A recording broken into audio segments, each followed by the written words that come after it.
Assalamualaikum warahmatullahi wabarakatuh. Nama saya Okta Dinata. Di sini saya akan mempresentasikan materi mengenai pernikahan,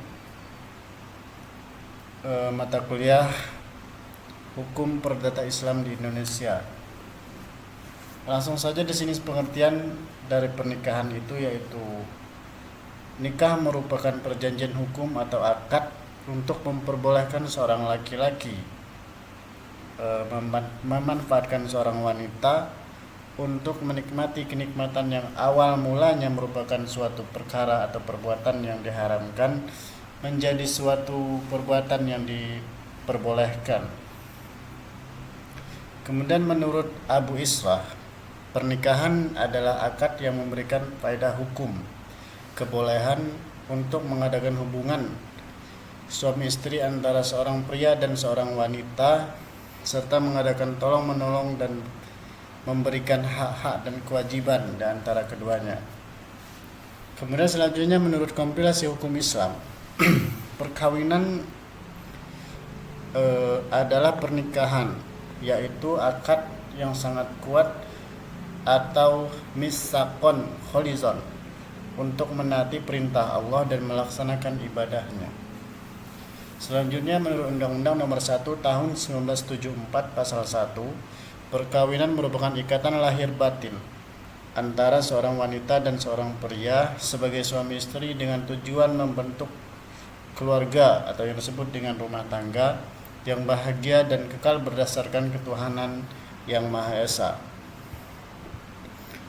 Selanjutnya dasar hukum dari pernikahan itu sendiri di sini terdapat dalam firman Allah dalam surat Az-Zariyat ayat 49 yang berbunyi wa min kulli shay'in khalaqna zawjaini la'allakum tazakkarun, yang artinya dan segala sesuatu kami ciptakan berpasang-pasangan supaya kamu mengingat kebesaran Allah Subhanahu wa taala. Selanjutnya dari sabda Rasulullah sallallahu alaihi wasallam yang berbunyi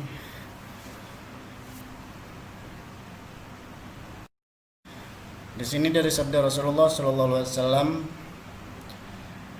berbunyi bismillahirrahmanirrahim an Abdullah ibni Mas'ud radhiyallahu anha qala lana Rasulullah sallallahu alaihi wasallam ya mas'aros as-sababi astata'u minkum al-bi'ata falyatazawwaj fa innahu aghaddu lil basri wa ahsanu lil fajri wa man lam yastati' fa 'alaihi bis-shawm fa innahu lahu wija'u muttafaqu 'alaih. Dari Ibnu Mas'ud berkata Rasulullah SAW bersabda, hai para pemuda, siapa di antara kamu yang mampu menanggung beban nikah, maka kawinlah. Karena sesungguhnya kawin itu lebih dapat menundukkan pandangan dan lebih dapat menjaga kemaluan. Dan siapa yang tidak mampu, maka hendaklah ia berpuasa, karena sesungguhnya berpuasa itu baginya menjadi pengekang syahwat atau nafsu. Hadis riwayat jamaah. Kemudian selanjutnya rukun dan syarat daripada nikah. Sini ada rukunnya, yaitu yang pertama mempelai laki-laki, mempelai perempuan, wali, 2 orang saksi laki-laki, dan ijab dan kabul. Kemudian syarat daripada nikah itu sendiri yaitu di sini yang pertama yaitu syarat dari mempelai laki-laki. Yang pertama, tidak ada hubungan mahram dari calon istri. Yang kedua, kemauan sendiri, artinya tidak ada paksaan baik dari laki-laki maupun dari yang perempuan. Selanjutnya yang ketiga, jelas identitas. Yang keempat, tidak sedang menjalankan ihram. Selanjutnya syarat dari pihak mempelai perempuan, yaitu yang pertama, tidak ada halangan syar'i. Yang kedua, tidak berstatus suami yang masih sah. Dan yang ketiga, tidak ada hubungan mahram. Yang keempat, tidak dalam keadaan iddah. Dan yang kelima, kemauan sendiri, merdeka. yang keenam jelas identitasnya, dan yang terakhir tidak sedang menjalankan ihram. Di sini juga terdapat syarat daripada wali, yaitu yang pertama laki-laki, yang kedua baligh, yang ketiga berakal sehat atau tidak gila, yang keempat tidak dipaksa, yang kelima adil, yang keenam tidak sedang ibadah ikram.